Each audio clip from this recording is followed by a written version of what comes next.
This week on Newsnight, from Helene to Milton, Florida deals with a catastrophic hurricane season. We'll hear from an emergency manager about how agencies prepare, and we'll discuss issues around equity in storm response. Newsnight starts now.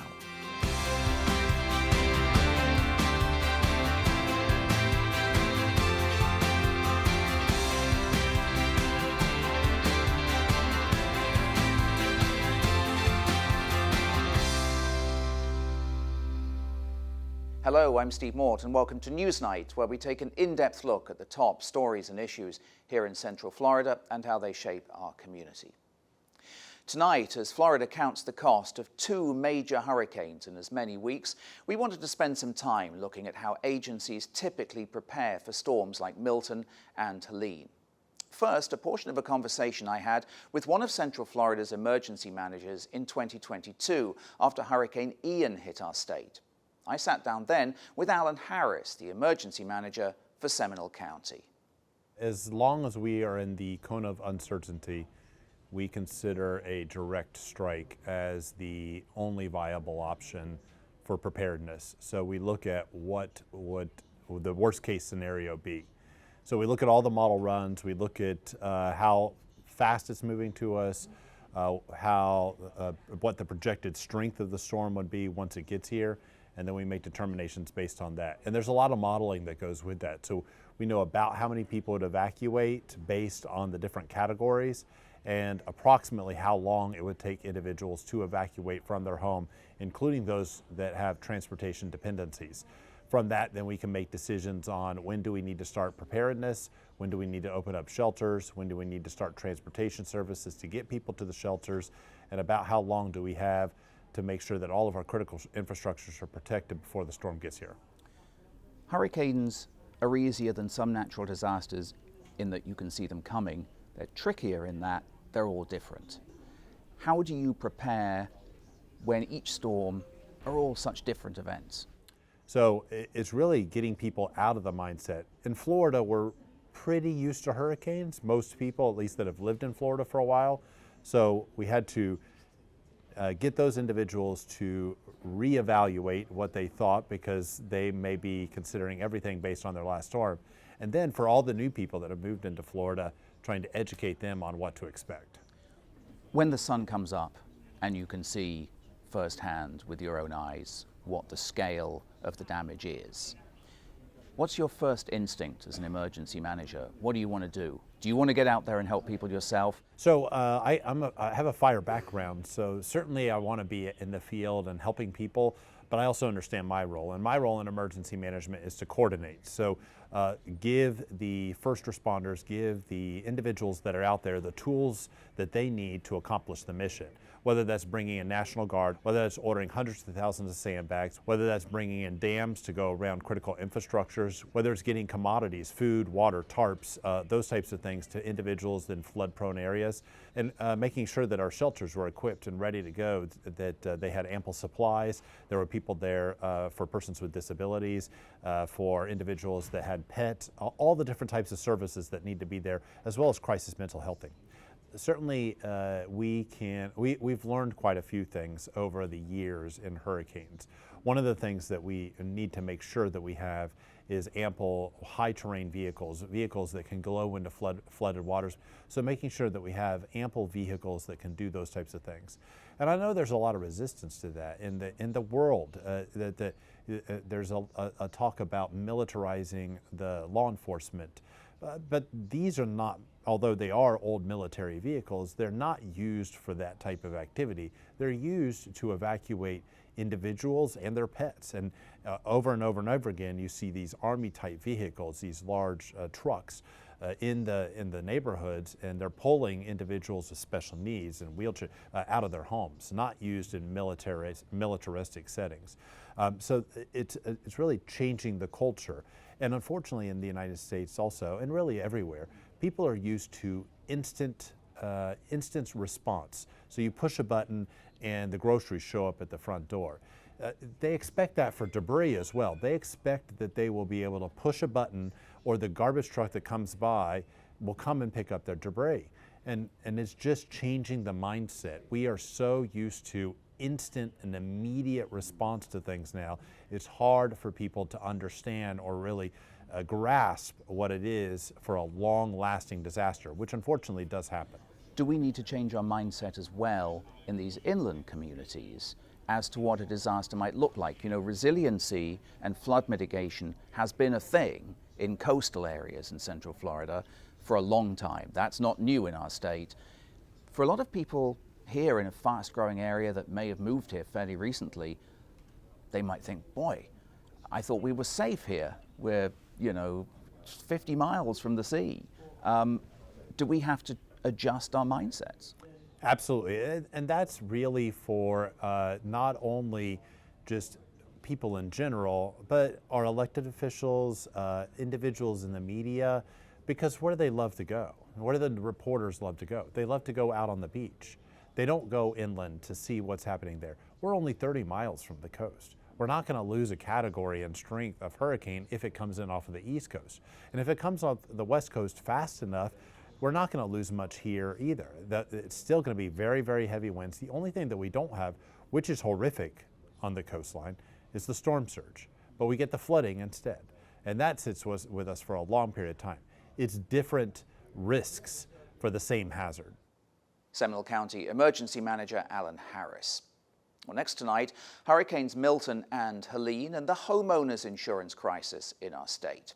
Last week, Newsnight held a public event in Kissimmee on issues facing Florida voters this election. As part of that conversation, I talked with former Republican State Senator Jeff Brandes, one of the state lawmakers who led the push for reforms to the state's insurance industry. Well, look, 750 people move to Florida net every single day. And so I think that highlights it. But let's just take one data point of housing, because housing is clearly top of mind. Back during kind of the COVID era of just 2019, 2020, you could buy a house in Central Florida for about $250,000. Today, that's $400,000, right? And so what we're seeing is that demand has well outstripped supply of housing. And that is one thing that I think is going to hold Florida back going forward. We have to address these issues like housing, property insurance, general affordability. These are the top 3 issues in the state of Florida. A poll was just released today by the Associated Industries of Florida, and really tying neck and neck in that state, in the state, was general affordability, kind of everything's costing more, and property insurance at 23%. Both of they said that was the number 1 issue in Florida. The number 3 issue in Florida was housing at 12%. Was saying that housing was becoming the most challenging issue. So I think, we can see all of these things beginning to play out, but I think what's going to slow the migration to Florida is frankly that just housing is costing so much more, property insurance is costing so much more, and this general affordability issues. Florida isn't the super affordable state it was just a handful of years ago. I can certainly attest to that. The legislature, of course, passed the Live Local Act. You were one of the leaders on pushing for homeowners insurance reform. Is the legislature, do you think, doing enough to tackle all these things? No, look, I mean, here's the thing. We have these great public universities. We have some students from UCF in the audience with us today. What university is doing any research on housing or doing any research on property insurance? None of them. The legislature, to my knowledge, has 0 research studies. We had OPAGA. We have no research studies going on in the state on the issue of housing of housing affordability or on the issue of insurance. There's a lot more we should be doing. We should be the nation's leader in best practices on both of those issues instead of what we're currently doing, which is just kind of a big question mark. Jeff Brandes, former Republican state senator. A reminder, you can always find information on hurricanes and severe weather affecting our region by visiting WCF Storm Center online at wcf.org/storms. Well, as federal agencies in Florida and North Carolina work to help residents pick up the pieces, an impending election means even more attention than usual is being paid to the work of FEMA and the job the federal government is doing in response. After Ian, I spoke with Chancia Willis, the co-founder and CEO of the Institute for Diversity and Inclusion in Emergency Management. We talked about systemic inequities in the response to disasters such as hurricanes. Why are marginalized communities disproportionately impacted?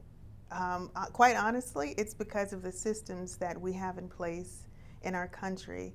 And we see a lot of these same issues all around the world. Unfortunately, our country has created a construct that pits the wealthy, more affluent individuals and families in a position where they're able to prepare more adequately and have more access to resources before a disaster.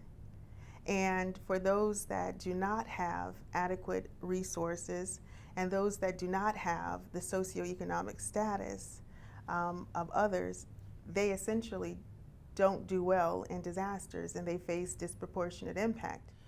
What about those agencies that distribute aid? Do we see systemic issues in organizations like FEMA, for example, that might contribute to this issue? Well, you know, FEMA has done a great job in terms of really focusing on equity. However, the reason they're focusing on equity is because there are so many pervasive inequitable policies that are systemic that have negatively impacted communities of color and marginalized communities throughout our country.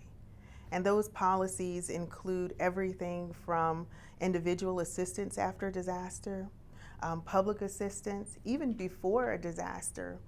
Just the amount of funding that goes into lower income communities is almost negligible. And so the infrastructure support, the mitigation in lower income communities is not there. And so after a disaster or when a disaster strikes, they are not in a position to adequately be able to respond to a disaster such as major flooding because they just don't have the infrastructure. There's been a lack of investment. So we saw that with Jackson, Mississippi as well. Well, I was going to ask you about Florida as a specific example of this issue. Would you agree it's almost like a perfect storm, if you like, because Florida communities, Tampa, for example, Orlando, large minority communities, large numbers of underserved people, also, as we now know from Hurricane Ian, very vulnerable to the impacts of natural disasters. Does that make this issue all the more pressing in Florida in particular, and in other places in the South?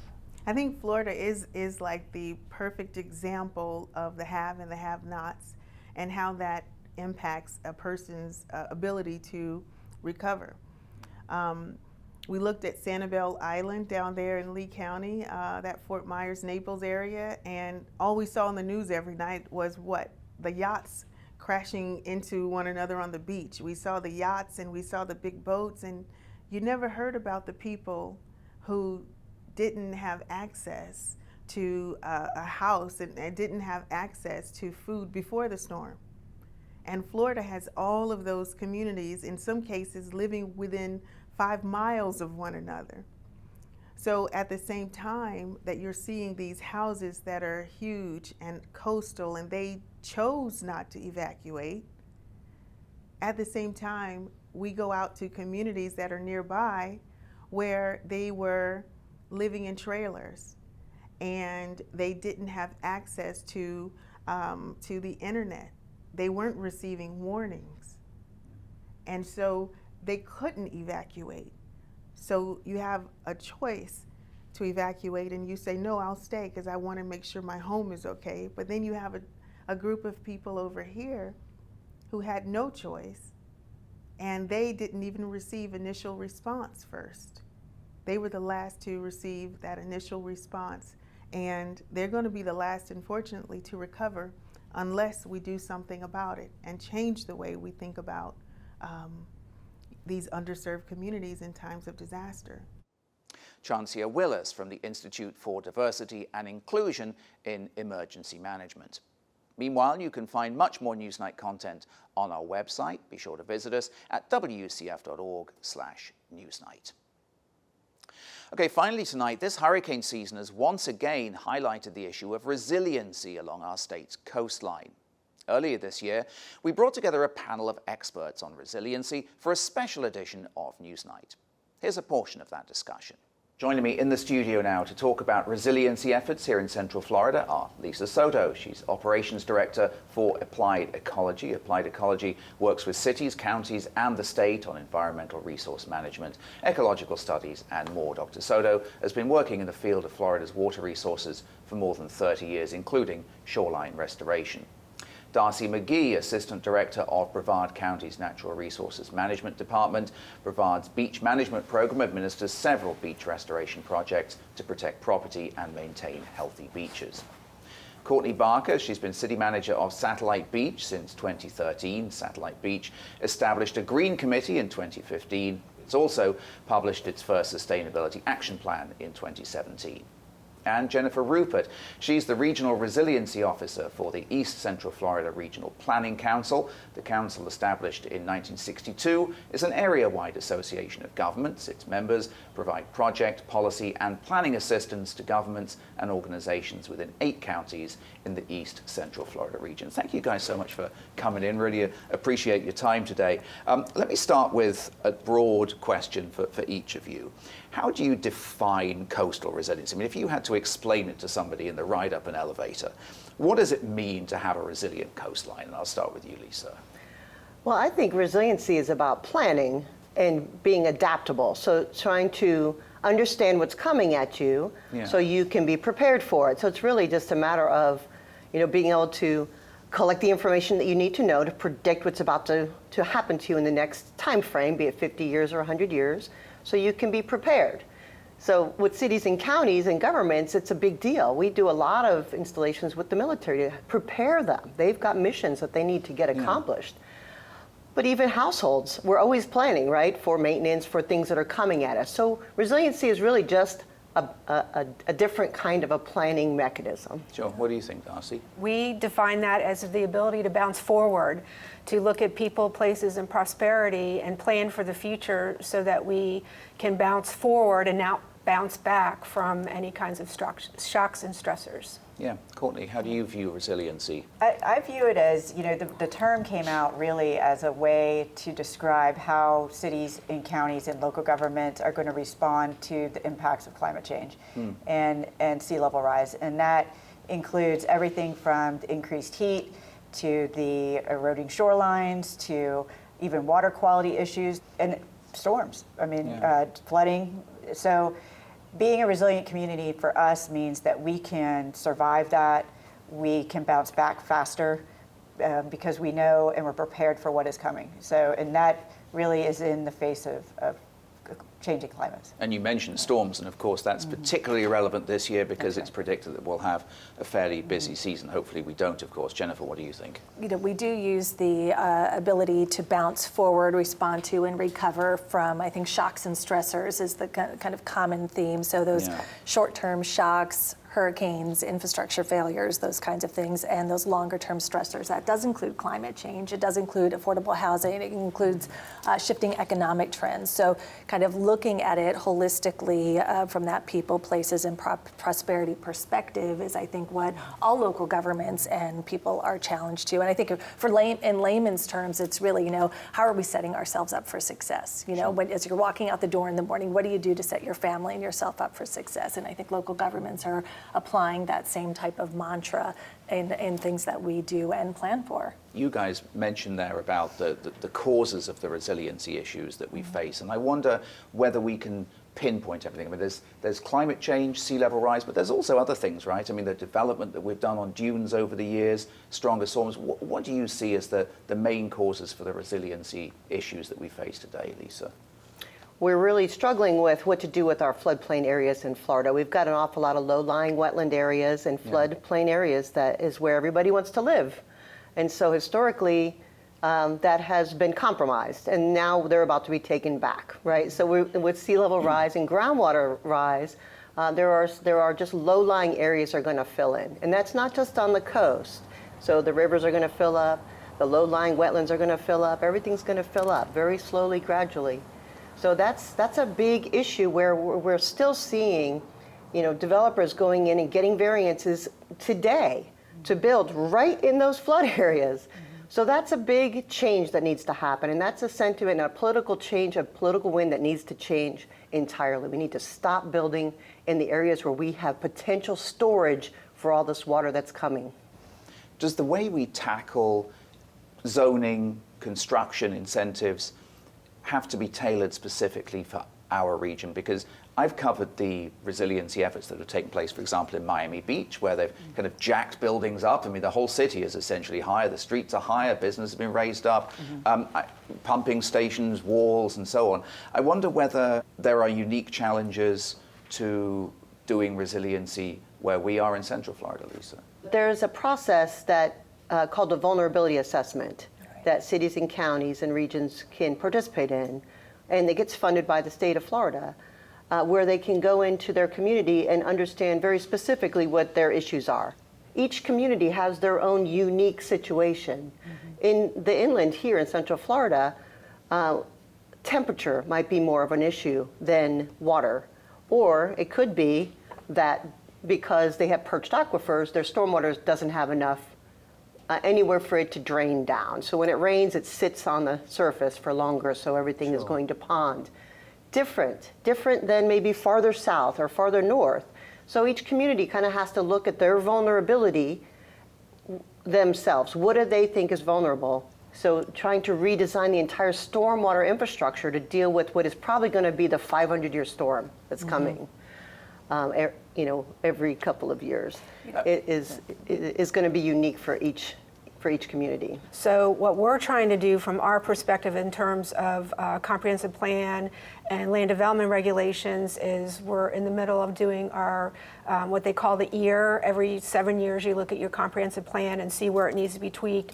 Now we need to figure out how do we take these concepts we came up with that were adopted by the Board of County Commissioners. I mean, it was a very successful activity. Yeah. How do we now implement those? How do we get out of the way of innovation? Because some of the stuff that we have, we recognize is not allowing people to be innovative if they want to be. So that's what we're working on now, is to how do we get the parallel flood policies implemented for developers to use. They have to have the tools to use them, or they're not going to use them. One thing that Hurricane Ian showed us was that resiliency is not just an issue in coastal areas, right? I mean, there are resiliency issues being faced everywhere. Huge amounts of flooding in Seminole County and in Osceola County.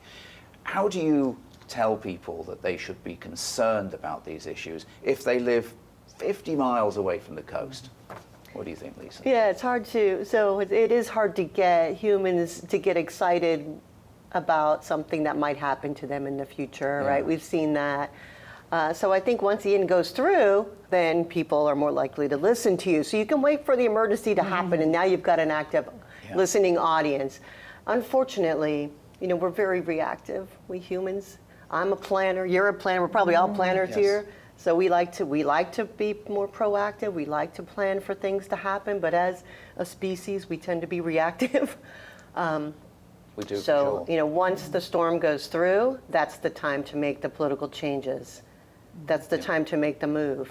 The state is investing, right? The state is coming to the table with force and money and ideas and technical capabilities, and we need it. So I'm more optimistic than I've been in my career ever in Florida with what changes are being made, with what local government's bringing to the table, what our governor and our state government is bringing to the table, and the federal government as well. We're doing a lot of federal work right now. But I'm really encouraged with the vision that we have in Florida and the momentum that we're beginning to aspire to. We're just getting rolling, but I can feel the momentum coming. Well, let's talk about whether you guys are optimistic. What do you think, Darcy? Are you optimistic for the future of our coastal areas and our inland areas too, of course? Depends on what day you ask me, but yes, in general, yes. Yeah. I mean, Brevard County, when you talk about differences of other areas, you look at Volusia County, where their beaches are hardened. They're already hardened with giant, massive condos on there. Miami, same thing. Brevard County still has natural shorelines, even where they're developed. We do not allow hardening seawalls on the beach. And so seeing the benefits of engineering with nature and how do you use natural infrastructure to actually address these issues, living shorelines, wetland restoration and preservation, and trying to use what we have left to assist us in managing water and not just on the coast.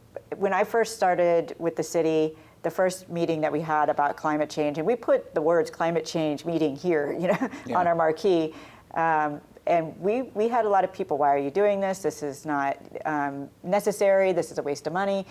And now we have the meetings now where we're talking about what is the city going to look like? Are we going to go ahead and create codes to elevate structures? Yeah. How is that going to happen? And they're great conversations.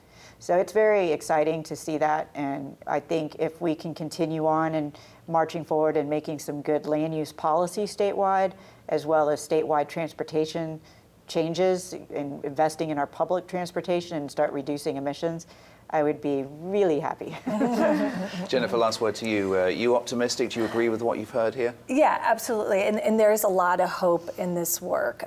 There is nothing like a hazard to be the great unifier, right? We all experience things in the shared humanity the same way, whether it's flood, fire, or whatever that impact is. And I think when you talk about efficiency and effectiveness in government structures and really working from a whole of government perspective, you're seeing that at every level of government, whether it's federal, state, regional, and local. Even thinking about the women on this stage, that I find a lot of hope in the work that we're doing, the relationships we've built, and the connections that we continue to work together for the greater good. Jennifer Rupert rounding out our discussion on resiliency earlier this year. Next Friday night at 8:30, we'll return with the first of 2 special episodes of Newsnight Conversations, previewing the upcoming election on November 5th. We hope you'll join us then. In the meantime, from all of us here at Newsnight, take care and be safe.